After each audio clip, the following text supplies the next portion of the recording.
course, baby related.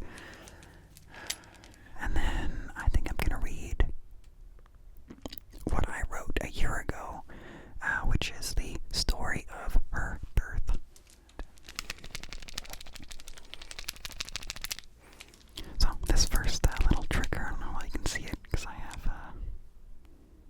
my view so wide, but this is a little simple car.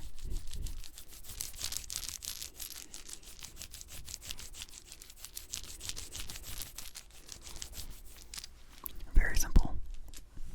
It's a rectangle with wheels, and it goes on a little track that goes down, down, down, down, and then you can pick it back up, and down, down, down, down. And my daughter really likes that. And she also likes to just chew on this. So, truly random. Just true ramble. I have a few notes on my phone. I'm just very general topics, so sorry for pulling my phone out once in a while. Well, 1 year. It's been quite a year. Quite a year. A great year, in the context of having a baby. A bad year in other ways, but we are not talking about those other ways.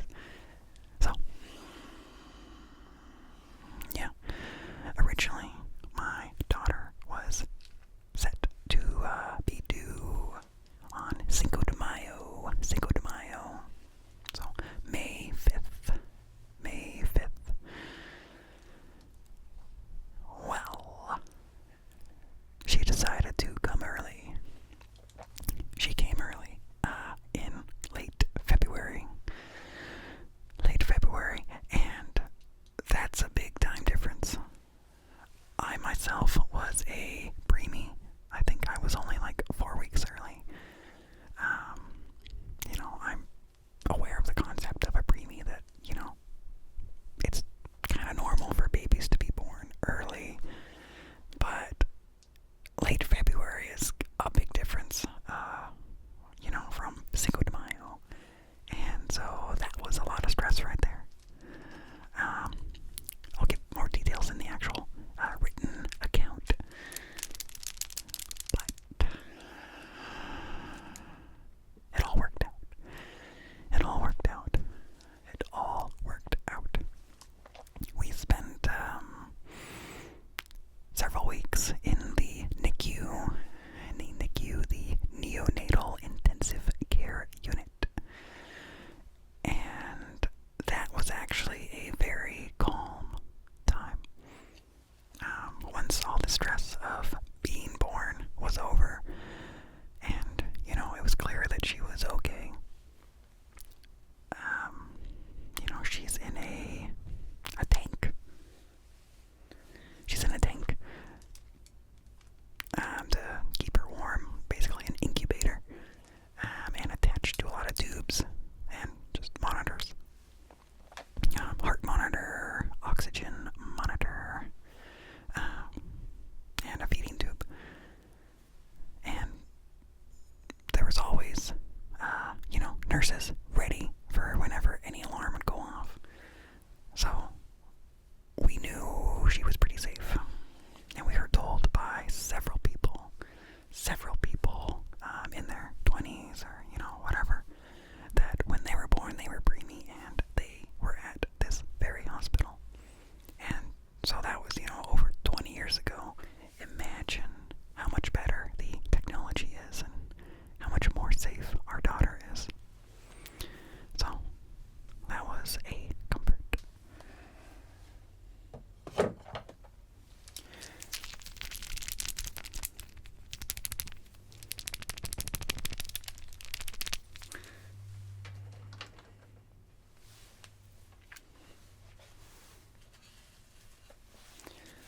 So, she was born at 29 weeks and 3 days.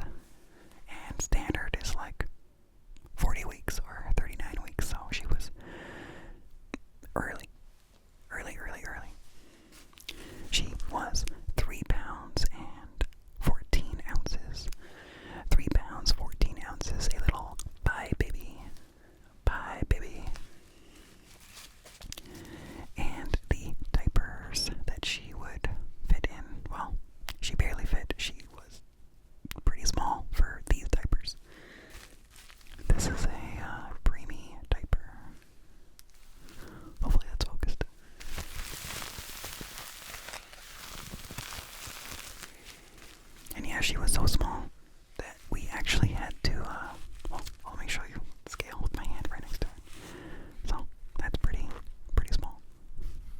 Pretty small.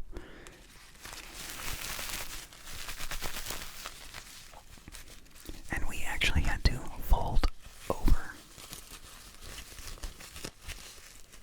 the top and back so that it was smaller because she was too small for it.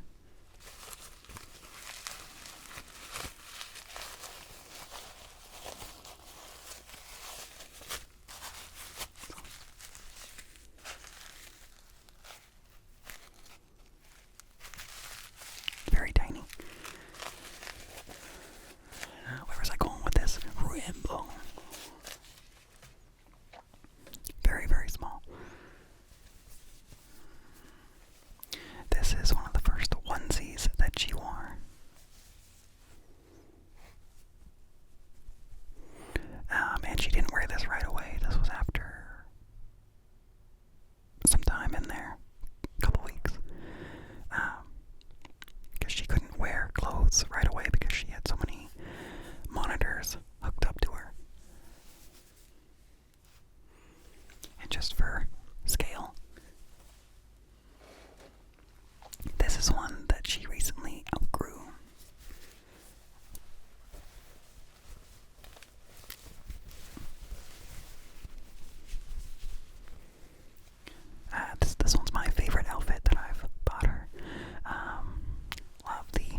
whoops and boops, and of alarms going off for heart monitor and oxygen alarms. So those times were kind of scary, especially when someone didn't come in right away.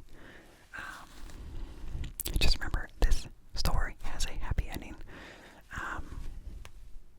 But yeah, many times, this is very normal for preemies. The heart rate would drop down a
also I was able to, learn things in the NICU.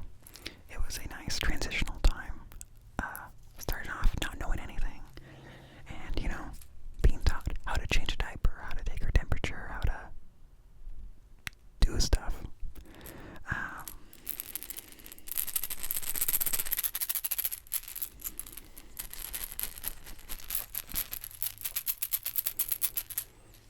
So, yeah. I was so worried about being a father. I was worried. Well, I value my free time. So I was really worried that I would be angry that, this child is taking up my time. So much time, so much time. I was worried that I would be angry about that. And, she does take up a lot of time. A lot of time. But I have found that's totally fine. It can be frustrating sometimes. But, that's to be expected. But, yeah. It's all the stress, all the frustrations. It's totally worth it. Totally worth it. Seeing her unfiltered joy, her happy squealing, her laughing is so amazing. So amazing. Seeing her figure things out, seeing her see things for the first time, seeing her trying to understand her toys. Like, it's really cool. I am so excited to... Man, there's a vehicle out there. I'm so excited to show her the world, show her things, show her concepts, and to see her learn and grow. Like, this is really cool. Really, really, really cool. But also a big responsibility because, we gotta teach her right. Make sure she's a good person. And I was also really stressed out about, how do you keep a baby alive? But really,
she doesn't, Juniper, my baby, doesn't always cry. She just kind of makes whining sounds when she wakes up in the middle of the night.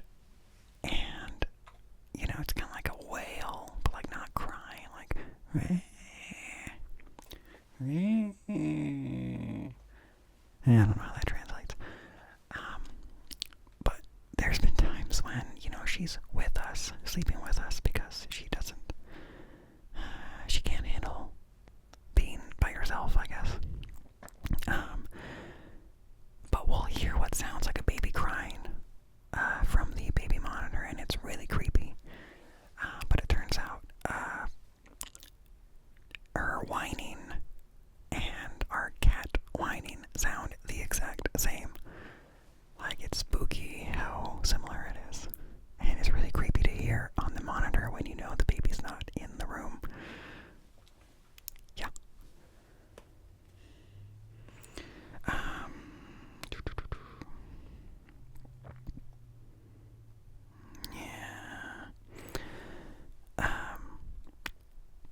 Yeah.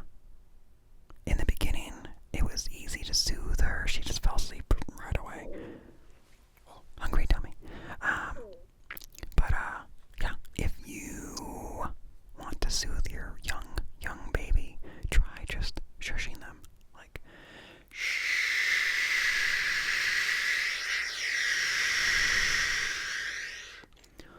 And make sure it's loud enough.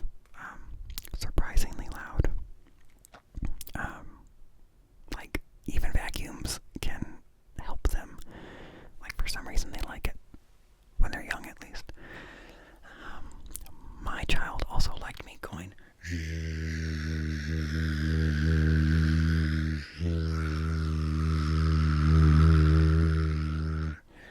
kind of more of a buzz, and like she would immediately stop crying. And just, I mean, maybe she's a little bit curious, but also it did soothe her. Yeah.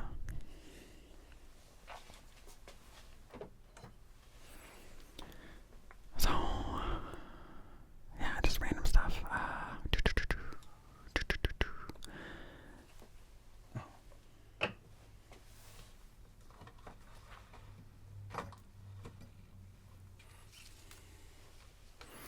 When she was really little and not really rolling over, like when she could kind of get to her side from her back, we would put this book in her crib with her so that she could look at it. And I would change the page once in a while. But she really seemed to like some of the more complicated pages. So yeah, this is black cat, white cat. Black cat, white cat. Like, she seemed